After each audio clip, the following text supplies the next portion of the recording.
Hey, and hello, and welcome back to Student of the Gun Radio. I am your host, Professor Paul Markle. Thank you for joining us yet again. We appreciate it. We are in the Glass Case of Emotion Studios, or at least I am. I am encased in glass because my emotions cannot be allowed to release from this case. Now, Jared, he's on the other side. Jared, how are you doing today? I'm doing well. How are you? Jared is doing very well. It is Thursday, which is the last public broadcast of the week. Don't be sad. We've got some good stuff for you today.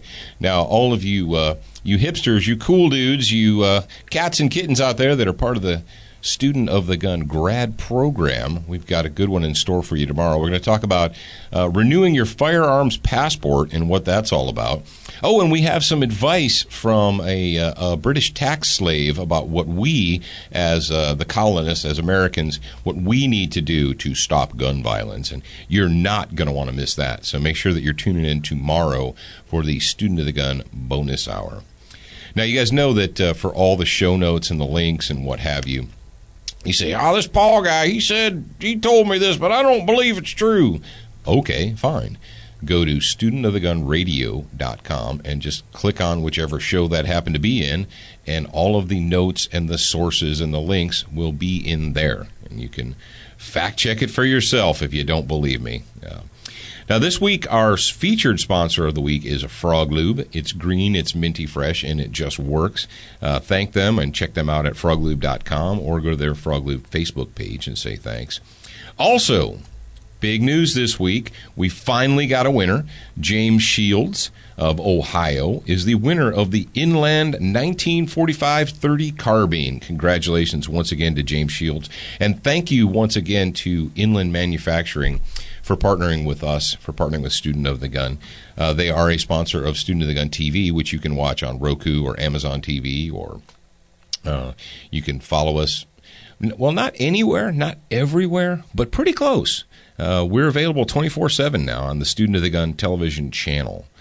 Now, we've got a treat for you guys. A gentleman is hanging out on the line. He's waiting for me to introduce him. He is the founder, CEO, the brains behind Duracoat.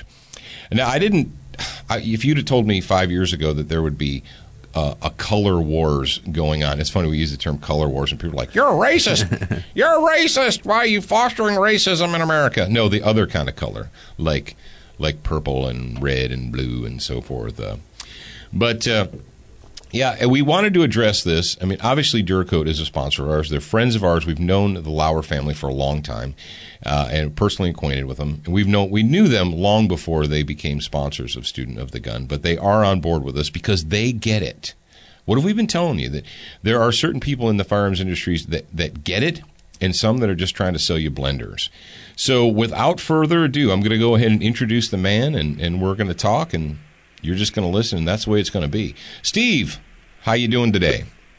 I'm doing good, Paul. How about you? Oh, just Jim Dandy. Yeah, Jim Dandy. Remember? Yeah, it's just a beautiful day here in northern Wisconsin. I'm standing here in my shop. We've got a couple of doors open. I'm looking outside. We got beautiful sun, a nice 68 degrees, no wind. I mean, it's just great. It's just God's country. The critters moving around up there, I'm sure you got plenty of critters. Oh, yeah, when it gets to be this time of year, boy, the critters are running. We got the deer running around. We got the raccoons. The whole deal's going on.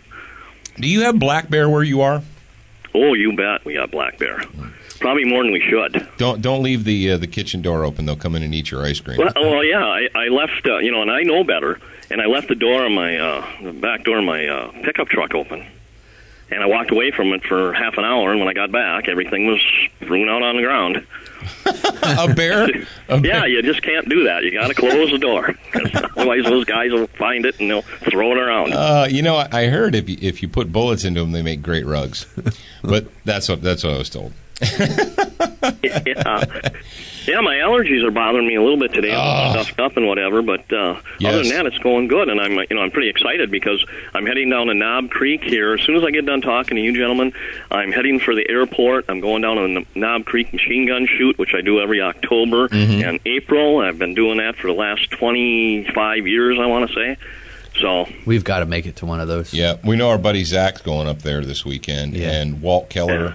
Last weekend we had the first ever in Wisconsin NRA ILA Defend America shoot, at a range just up the road here from us, and we brought out some good NRA supporters, and I brought in my transferable machine guns and express guns and a bunch of ammo and stuff, and we just shot up the day. That's cool. That's living like a free man. Yeah. Yeah.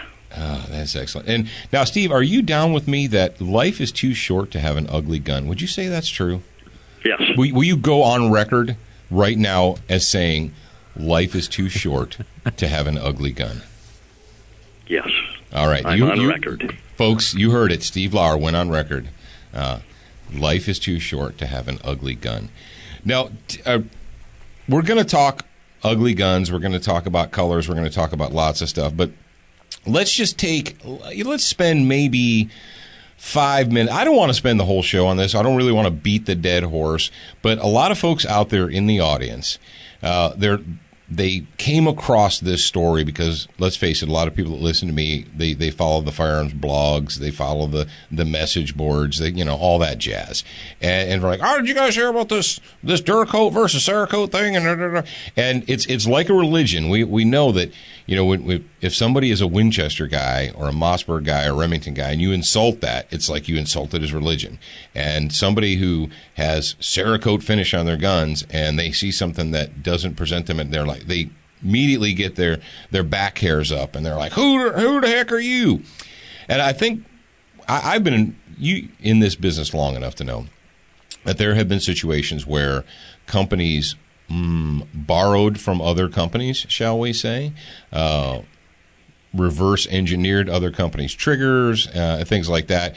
And when the company in question comes out to defend their intellectual property, there's this weird, almost junior high reaction that the person who's defending their trademark, the person who's defending their intellectual property, that they're now a crybaby, or they're now sometimes sour grapes or what have you. And we tried to explain in the article, and I did last week on the radio, about how a manufacturer and a trademark holder, they really have no choice but to defend their patents and trademarks. Am I correct there? Well, that's why we get it done. I mean, that's why we have patents and trademarks, and I would never, ever infringe on somebody else's, okay? And what happened with us is I was just sitting there with my wife on the patio talking about life and whatever up at our lake place, and all of a sudden I said to her, "Do you see our new website?" And she goes, "No, I didn't." And so she walks in the house and goes on her laptop, and all of a sudden she comes to the door and she says, "Steve, you got to come in here and see this." Well, when you look up Duracoat or Lauer Custom Weaponry on Google, it takes you to Cerakote's website. And I mean, I never really paid much attention to these people. They're pretty small in my world. And so I got to looking at their website, and false testing, all sorts of stuff. It's unbelievable. And I thought that people, I've always thought that people in the firearm industry should stick together to work together and whatever, but apparently that's not happening. So you Google search the word Duracoat, and the pop-up ad, was it like buy Duracoat? right on the top of Google, it says, something like where to buy Duracoat, and you click on it, and it goes to Cerakote's website. So obviously they can't even sell that product without our name. Wow, that's crazy. If you're like, so that using, people are like, oh, that's pretty slick, that it's like, well, it's slick until you get to the point where Duracoat is a trademark name. It's not like it's a registered trademark. It's not like buygunfinish.com or something. Right. If you said, gunfinish.com or refinish your guns or something, okay, that's open for everybody to use. But imagine, buy Coca-Cola here, and it takes you to the PepsiCo distributorship. Right. Coca-Cola would definitely have a problem with that. I would think so. Yeah, I would think so, but actually, I'm kind of flattered by it too. Well, I mean, you need my name to sell your stuff. That's great. I love it. Yeah. As a point of clarity, Jared, do you want to make a point of clarity? You're like, that's what you guys got one guy's side of the. I would say we opened up the invitation to a representative from Cerakote. They refused the interview, so we were going to have him and Steve come on and basically present the facts to you guys, because it would be great to have the two different sides with the moderator in the middle. But they declined our invitation. They respectfully declined the invitation to join us today. I told him that if he wanted to present his side, then he can do it via email, because he couldn't join us today. So maybe he will, maybe he won't. We'll see. So there you go. I'm guessing, there has been litigation, and there's litigation in the process. Is that correct, Steve? Yes. And I'm sure that your attorney said that litigation in process cannot be discussed. Right. Okay, that makes sense. No big deal. Are you familiar with the folks at Crossbreed Holsters, Steve? Do you know them personally? No, I don't know them personally, no. Well, they had a very similar, well, not an exact similar situation, but, Crossbreed, the company's 10 years old now, and for the last 5 years or so, people have been ripping off that design like it was fun, like it was, going out of style. And then last year, they were granted the patents, like several patents for the Super Tuck holster, and so their attorneys advised them, like, okay, well, in order to protect this patent, you need to defend it. You can't just say, oh, we have a patent. Right. In order to maintain a patent, you have to defend that patent actively, because otherwise they're going to say, well, you don't seem to care, you're not defending it. Well, Crossbreed sent out basically attorney-generated letters that said, oh, P.S., your product, the one that you're making, is an exact total rip-off of our patented product, and you need to stop doing that. Well, all these junior high-minded people on, in the gun culture are like, oh, Crossbreed's a bunch of crybabies because they're like, no, it's called defending your intellectual property. Right. And it just dumbfounds me. And that's just one example that I have. There have been others over the years. And there's some companies that flat out make their business like redesigning other people's stuff. And it's sad. Unfortunately, yes. But that's just the world. Well, they're not innovative companies. You always, you're not going to see any real innovation from these people. It's the sticking your finger in the air. It's a knockoff. What's popular today, and how can I reproduce that thing that's popular? And in the end, those companies don't last anyway. But let's talk about something that's innovative. And brother, you told me about this. Actually, it was like I think it was NRA in Houston. And matter of fact, it was. I came into your booth, and we were talking, and I said, I really want to do some at-home projects. And I was talking about the shake and bake package, and you said, "Whoa, stop! There's something that's coming that is going to make the shake and bake seem like child's play. You're going to be able to do it in your garage, in your shop, with one can." And for those at home that for some strange, crazy reason are not hip to the can-in-can technology, can you kind of tell them what that's all about? It's unbelievable. I mean, when we first introduced Duracoat back in 2000, 2001, somewhere in there, everybody wanted an aerosol. We thought it was a great product, but they wanted an aerosol. And how do you do that? It's a two-part product. It's got to be mixed together. I mean, you can't stick it in an aerosol like that. It's gonna set up before it gets to your house.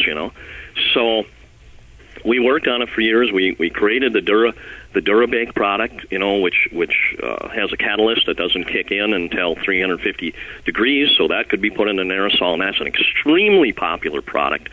But all of a sudden, one day here, a couple years ago, we found a manufacturer of aerosol cans in Germany that had a two-part can. A can that it's a can within a can technology. So our hardener can go into the inner can, the Duracoat and the propellant goes in the outer can, and you just press a little button, shake it up, and boom, you're ready to go. Unbelievable. I mean, the aerosol business here has exploded. And then we came along with our new DuraBlue product, and that also goes in the aerosol. I mean, I can't believe it. I mean, almost every order that goes out of here in a day has some type of an aerosol in it. So, well, we're yeah, happy. People have figured it out. And when you and I talked about it, and I said, brother, there are a million gun owners out there that have a shotgun, a rifle, a something that looks like crap. They know it looks like crap, and they may have shopped around. They may have asked a guy, or they went to the local guy, and they're like, "Hey, man, my grandpa's shotgun, he gave me a Winchester, or whatever, and it's seen better days. Can you re-blue that?" And the guy's like, "Sure." And this is the price tag, and he's like, "Oh, man, I can't put $200 into a re-bluing job on a gun that's worth $200. I just can't justify it, Right. So how many of those guys you say, well, what if I told you? It's one of those, what if I told you that you could refinish that gun in your own garage without shipping it to, there are a lot of guys across the country that do fantastic work, but you have to send the gun to them. And in today's world, that is a huge pain in the butt. And most guys, rather than go through that pain in the butt, will just not do it. Right. Yeah, they just won't. Yeah. So the DuraBlue, we've got it in an aerosol, we've got it in a liquid form. You can use your own spray gun or whatever on it, and you cannot tell the difference from an actual high polished blue. And we now have matte finish also, and we're just about ready to release Niter Blue. So it's expanding. So we're going to have several more, and we're also, by SHOT Show, we're going to have spray-on Parkerizing replacement in several colors: gray, dark gray, black, green. The green from World War II. Yeah. Like on the M1 carbines, that's coming to SHOT also. Oh, well, you and I had that conversation about the military OD green and how they have the can that's essentially right. exact. Yeah. Is that what you're talking about? Is that That's what we're talking about. See how we have these conversations, and then like a couple months later, this is what happens. Steve and I have a conversation, and then 3 months later, it's like, oh, we're ready to go for that on that. We're about getting it done. We have more new products each year at SHOT Show than the alleged competition companies have in their whole lineup. You realize that we have over 5,000 labels. I mean, everybody likes to focus on, for some reason on the internet, they like to focus on Duracoat, but Duracoat is only one product of ours. We have over 5,000 labels. All firearm finishing products. If you have anything on a gun that needs, like, you have wood finishes, wood refinishes, and all that jazz. And so I've been telling people, like, look, if you have an ugly gun, you admit, that thing's pretty ugly. It's all hacked up, and you really have no excuse today. Your excuses are over. Now, 5 years ago, you'd say, well, I'm not packing that thing up and shipping it to a guy. Okay, cool. Or I'm not paying the local guy to, $300 or $250 to redo my gun. Okay. Your excuses are over. You can go to Brownells. You guys sell all your stuff on Brownells, right? Well, you can buy at Brownells. You can buy at Midway USA. You can buy from Houch. You can buy from Caswell. I mean, we have lots of outlets. We have them all over the world, actually. And but you can still buy directly from us. You can call or go on our website and order. Yeah, and you can go to Duracoat's Facebook page, and you can vote for the Student of the Gun tattoo. There you go. One of our they were like one of our grad program members. They follow all the pictures that we put up of the guns that we refinish, and I've been kind of losing my mind putting gun tattoos on like everything. I told Steve yesterday. Yeah, so they're like, hey, like, tell those guys to do a Student of the Gun tattoo. When I talked to Amy a couple weeks ago, and we were talking about the Crusader rifle, and I said, you guys really need to do a Crusader cross, like a 2-inch size Crusader cross as a gun tattoo. I think that would really be, I know the audience would just jump all over that. Hey, I happened to walk by the area of the building here where we have the order computers, and I just walked in there and I took a look, and there was an email on there that this guy wants a Student of the Gun tattoo. That's because you guys told him to call. So apparently we're in the Student of the Gun tattoo thing now. Now, Amy's the one that handles the patterns and whatnot, isn't she? The new patterns and what have you. Yep. She happens to answer the phone too. And, yeah, every once you get. Well, Jared every once in a while accidentally answers the phone too, doesn't he, Steve? I had that one time where I was in the shop, I was in the studio here, and everyone had left me. Really, I just don't answer the phone sometimes. And everyone had guys. left me and walked out, and the phone rang, and I was like, "Crap!" I was like writing an article or something. I was like, well, I better pick it up. And it was one of the guys listening to the show, and he had a question. He's like, is this Paul? I'm like, yeah. He said, you answer your own phone? I'm like, well, everyone abandoned me. They all left. So I thought, well, right. That's cool, the problem with being the boss. You're always the first one there and the last one to go home. Yeah. So, no, we're having a lot of fun here. And for those of you guys that don't know it, Steve likes to have fun. And one of his favorite people in the world is a gentleman named Nanny Michael Bloomberg. And Nanny is a big fan of Duracoat. And as a matter of fact, I think Nanny gets a catalog every year, doesn't he? Does he get a new catalog? Yeah, he certainly does. Yeah.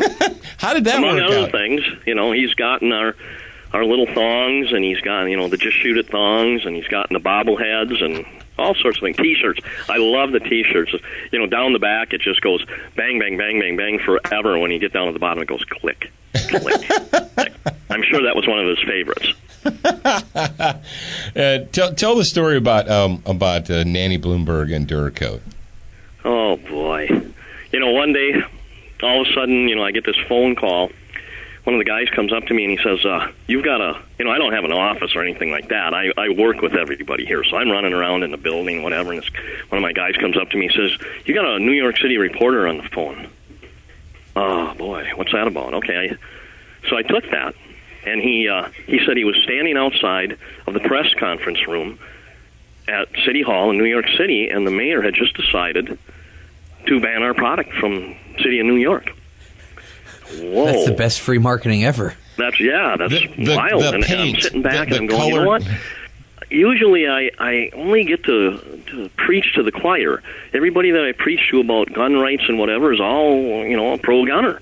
This guy just gave me a venue. Mayor Bloomberg just gave me a venue. So I went on talking about what it was and all of this. And the reason that this all happened was, back in 1999, they passed a law in New York City that all toy guns had to be fluorescent or pastel. And when the mayor got a hold of one of my catalogs and saw that I have those types of colors, and of course we are the innovators of those colors within the firearm industry, he didn't like that. So you mean there you we go. Actually... Now it's against the law. They actually got it passed. It's against the law to have Duracoat in New York City. He allowed 5 colors. I don't remember offhand, but they're like OD green and black and that kind of thing. Other than that, it's jail time. For mere possession of Duracoat in New York City is a year in jail. Wow. And there's a monetary fine too, and I that's escaping me right now. Man, if any of you guys that are listening are in New York City, you need to get out. Well, I don't think our signal's allowed in New York. Yeah, they block it. It gets better than that. New York City had been buying Duracoat from me for years. The police department. Wow. And the guy that was purchasing it, the actual purchaser of the Duracoat, the guy that would order from us, he got busted. He had a nice suit and tie job. He got busted back down to a beat cop on most dangerous square mile in New York City. And he was 2 years from retirement, so he had to stay there, to get his retirement. He came to see me at SHOT Show. I thought, when he introduced himself, I thought, oh, no, here we go. But he thanked me. Wow. But yeah, he had a rough job for a couple of years. Jeez. That is the insanity. He called me up, maybe a year into that. He had maybe a year left, and he said he had one of his officers die in his arms that day. Jeez. I mean, somebody that square mile, something crazy, like somebody dies in there every day, by violence. Well, it's obviously because they had Duracoated guns. I know that. Yeah, and to this day, now that this took place back in 2006 is when they got this law passed to ban us from their city. But I continued with Mr. Bloomberg for 4 years, from 2006 to 2010, in the media. We actually had, all the major networks were out here one day. I mean, the parking lot was full of satellites. I mean, all this stuff going on.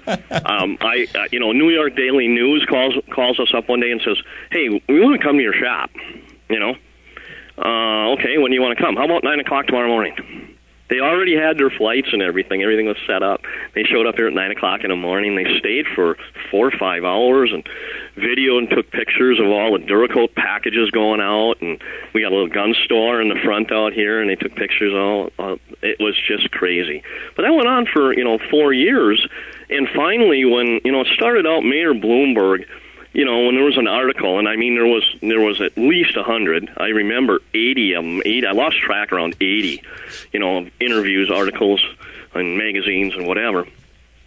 And they took pictures of all this kind of stuff, and as it started out with Mayor Bloomberg having a big picture in the article, and then the article, and maybe I had just a little picture. And as time went on, pretty soon I had a picture about the same size as his.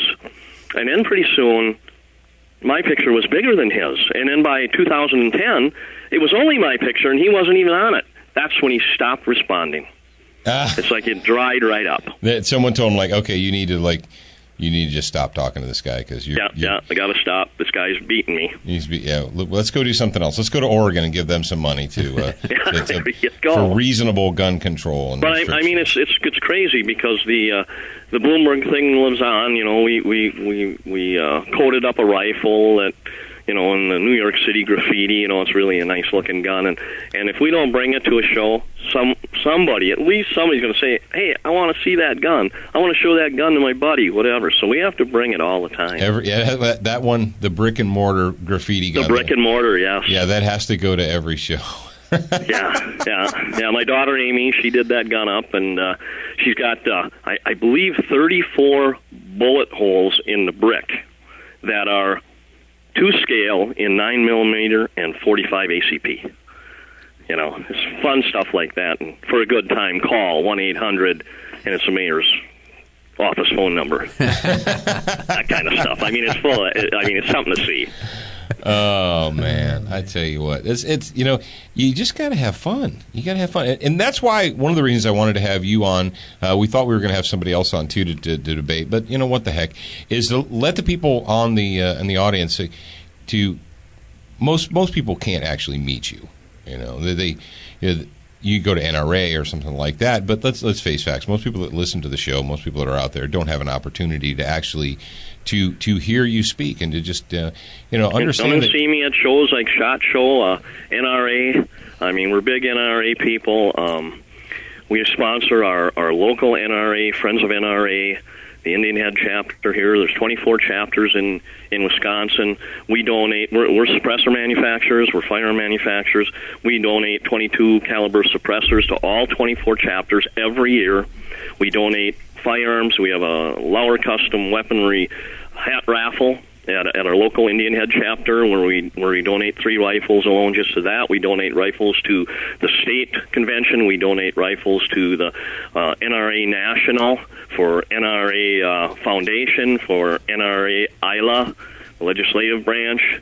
We do all sorts of stuff like that. Now, Steve, are you guys going to be at the NASGW? Yes. Good, excellent. Yes. So that's in our backyard this year. We're only 90 minutes away from there. So, wow. So yeah. Well, I'm probably about that too. By airplane. No. But I'll sit for 3 hours in the airport. Yeah. No, we're going to actually get in a car and drive over. But yeah. So. Well, yeah, it's in New Orleans this year, and that is one place I've never been. So this is going to be interesting. Oh, very good. We're kind of. We live in Biloxi, but we're kind of New Orleans natives. We know the city very well. And the cool thing about New Orleans, unlike most major metropolitan areas that are crime-ridden and they try and convince you to disarm yourself, New Orleans is crime-ridden, but they don't try to disarm you. So there's, New York City and Chicago and all those places, they're filthy and they're crime-ridden, and they try to make you disarm yourself. At least isn't that crazy? In New Orleans, they don't. Is that like a mental disease? It is. It's actually it's a. I mean, you take that shooting out in Oregon. Well, if you had a teacher or two in there with a gun, it would have been nasty, but it wouldn't have been so nasty. Well, I mean, when you can stand people up and interview them, that's the insanity of that whole situation. Is people are like, oh, the other side, the left, the statists, they're like, they love to throw out these specious little arguments about how it's so shocking and devastating, and it doesn't matter whether you had a gun or not. It just you couldn't fight back. Like, all right, stop, moron. If you're trying to tell me that somebody walked in to like a crowded movie theater and just emptied their gun and ran out, and the whole event took 30 seconds, I might be willing to give you that. But when you're standing people up and asking them questions, that's a slaughter. Right. Yeah, that's not. And time to reload. Yeah, reloading what's wrong your guns. with the people, though, too? How come they don't fight back? Even though they don't have arms, that they've been you would programmed. think they'd fight back. They've been programmed over and over Shelter and in over place. again. That's Shelter what you do. in place is training people to be victims, training them to be subservient. You know, brother, as long as I've been alive, every so often somebody, a security or law enforcement expert will come out and in the event that you ever find yourself in an active crime situation, don't fight back. Don't make eye contact. Do your best to just be a good witness. And that nausea, that's been going on. I'm not using your face is getting red over there. I'm not using bad words because this is a public hour, but that crap has been going on since I was a teenager. That was a long time ago. Yeah, it was a long time ago. Thanks, Steve. Well, when all the hijackings to Cuba, you remember that? Yeah. Like every week there's a hijacking to Cuba or something, yeah. And the security experts, if you're ever on a plane that's hijacked, don't fight back. Don't make eye contact. Try to be a good witness, blah, blah, blah, blah, blah. And how'd that work out on 9/11, 2001?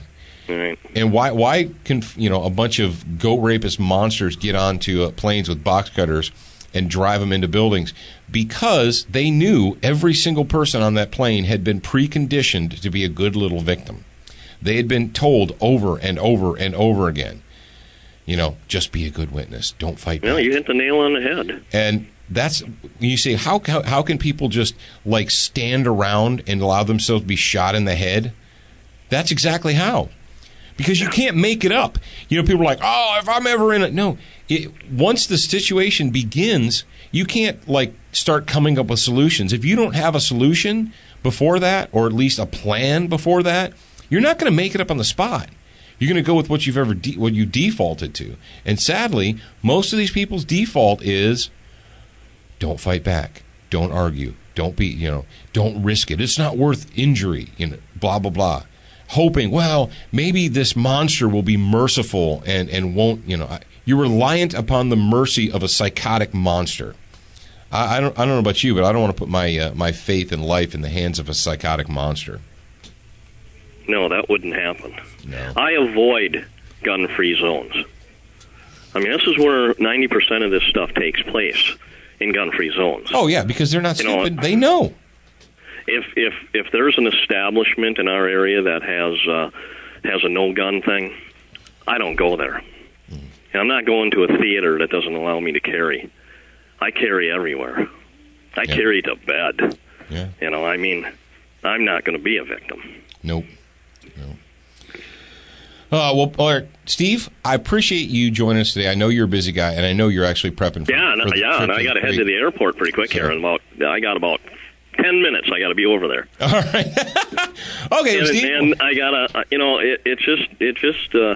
I got to go to Louisville down to the Knob Creek Range and just gunfire like crazy. Machine guns, explosions, the tannerite, the whole thing. It's just great. After all these years of going there, it's still exciting. Make time to go to Knob Creek. We were talking about that the other day, you and I. Yep. Well, we're so busy saving the world that we hardly have time for ourselves. Yeah. All right, Steve, my friend, Steve Lauer from Duracoat, thank you very much for joining us on Student of the Gun Radio today. We truly appreciate your time and your support of the nation, not just the NRA, not just the Second Amendment, the support of the Republic, and we appreciate that. Thanks for having me. We certainly do appreciate Steve Lauer taking the moment to be with us some time. We know he's a busy guy. He's running a business. He's got a whole business to run up there, but he took a moment to be with us. And, folks, let me tell you what. You want me to tell you what? Because I'm going to go ahead and tell you what. We did open it up so that we could have both sides. Both sides could state their case. The one side decided that they did not want to. They declined our offer and said they didn't want to participate. So, rock on. You heard the man. You heard his voice. Make your own decisions. Make your own judgment. Do what you will. And we just wanted to present the information to you. So, there you go. And remember this. We have Steve on record as Life is too short to have an ugly gun. I think that should be their slogan, but it's just me. Oh, what do we got now? Well, let me tell you what, folks. You guys remember way back in 2012 when they were having the presidential debates, and Comrade Barry, during one of the national presidential debates, one of the three, I think it was number 2. I can't remember if it was number 2 or number 1. It doesn't really matter. But brought up AK-47s and gun control. Yep, I remember that. I said to everybody that would listen to me, I said, we're in trouble. We are in trouble because they've counted the votes. And they're like, what are you talking about? They counted the votes.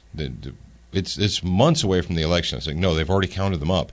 Because even hardcore leftist Democrat politicians never talk about gun control during an election year. My entire adult life, that has been the axiom.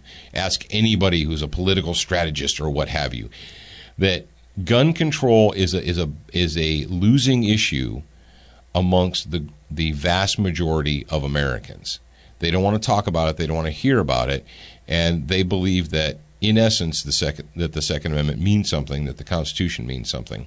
So the only time that politicians push for gun control is if they're in what they call a safe district, where they know, like a Pelosi or what have you, where they've already counted up the votes. They know they have thousands of welfare slaves and tax slaves in their pocket. So those are the people that they send out to sponsor gun control bills and to introduce gun control bills. People that they know that are in safe districts. But as far as national elections or state elections, very rarely will you have a candidate for a governorship that'll come out, talk about gun control. They don't do it. They wait until, the election season's over, and then they'll talk about it all they want. But they never, ever talk about it going into the actual election. And what we're going to this next story should scare the paint right off your house. This should scare the hair right off your back. Listen up.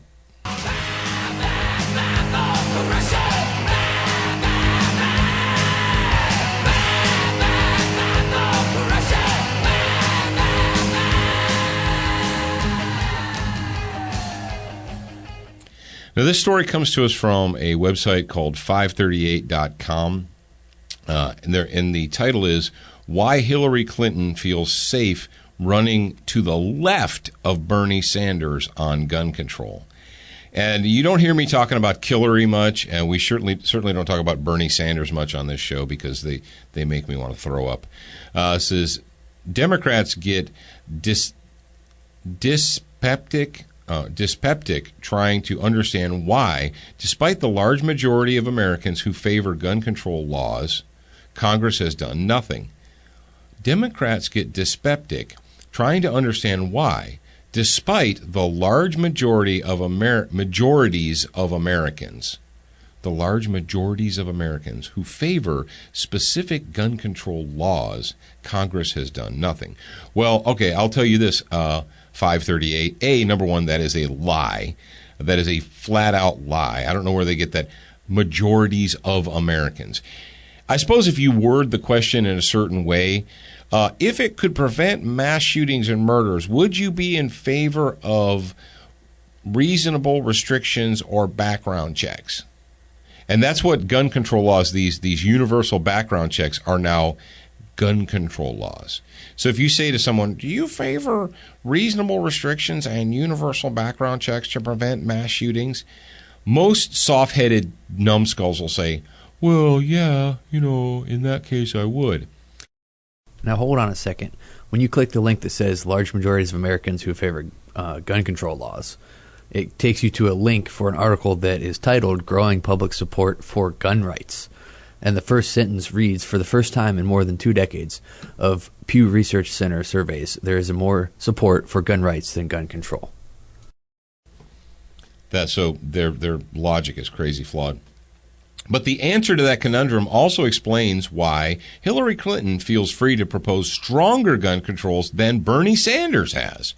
Earlier this week, she said she would prevent those convicted of domestic abuse from buying guns. closed the gun show and Charleston loopholes. Oh, now there's a Charleston loophole. And worked to repeal a law that would help gun manufacturers avoid legal consequences from criminals using their products. Yeah, she said that apparently she's got going on there. Said that firearms manufacturers are the only manufacturers in the world that are exempted from responsibility of their use of their products, which is horse crap. My Uncle Jim got run over by Ford, so can I sue Ford because they let somebody buy a Ford car and my Uncle Jim got run over? They should have known that that guy was going to run my Uncle Jim over. What? No, it's ridiculous, and you know it. Can you sue Budweiser for manufacturing a product that somebody drank and drove drunk and killed your Aunt Susie or whatever? No, you can't sue Budweiser for manufacturing a product because it's the responsibility of the human, regardless. Now, the story goes on, blah, blah, blah, blah, blah, blah, blah, blah, and I don't really care. And the whole reason I'm bringing this up is the fact that you have the two major Democrat presidential candidates and then, creepy Uncle Joe Biden is flirting with the idea of getting into the race. So let's just say three of the supposed Democrat presidential candidates. Let me tell you what, folks, if you're looking at this field, the Democrat Party is supposed to be the party of like fresh, exuberant youthfulness, new ideas, creativity, blah, blah, blah, blah, blah. Look at their candidates. They're all a bunch of old, nasty, monstrous creatures who've been around forever. What happened to the new, the bold, the hip, the fresh, the young, the generation? They're trying to get all these young hipsters, these millennials, to vote for... Have you seen Bernie Sanders? Have you listened to that man? Do you know what he's saying? That is how they're supposedly exciting the youths of America?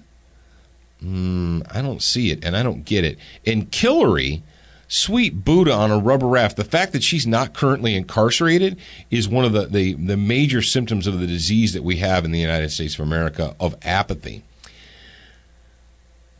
But the point of it all is this. The fact that the major Democrat presidential frontrunners feel no compunction against getting out and calling for gun control this and gun control that and restriction this and restriction that and so forth, that is what should scare the hair off of your back. That should make the hair on your back of your neck stand up. They're counting the votes. And people have said to me, we need to get a stronger blah, blah. I'm like, here's the deal. Until our side agrees upon the fact or comes to the realization that the opposing party, that they've figured out how to stack the deck. They've figured it out, folks. They've got the game down. In 2008, they mastered it. And in 2012, they replicated it. They've figured out how to game the system so that their candidate always wins. Step number one, our side is afraid to call them out on their bullcrap. That's part of the problem. Step number two, they have major metropolitan areas in every big electoral vote state. New York State, Michigan, California, Illinois, you name it. Every one of the big electoral states has either one or two major metropolitan areas that are filled to the rafters with tax slaves and welfare recipients, people who in some form or fashion are beholden to the government for their day-to-day existence. And even if they're not on the rolls of the tax slaves, they've been convinced that it's the government's job to make your life right. And they vote for progressive statists or Democrats. The entire state of New York, do I need to tell you this, that the entire state of New York is poisoned by the 5 boroughs? Illinois, you listening to me in Illinois? You know that there's a cancerous tumor in Cook County that goes by the name of Chicago, and then it screws the entire state. You know that.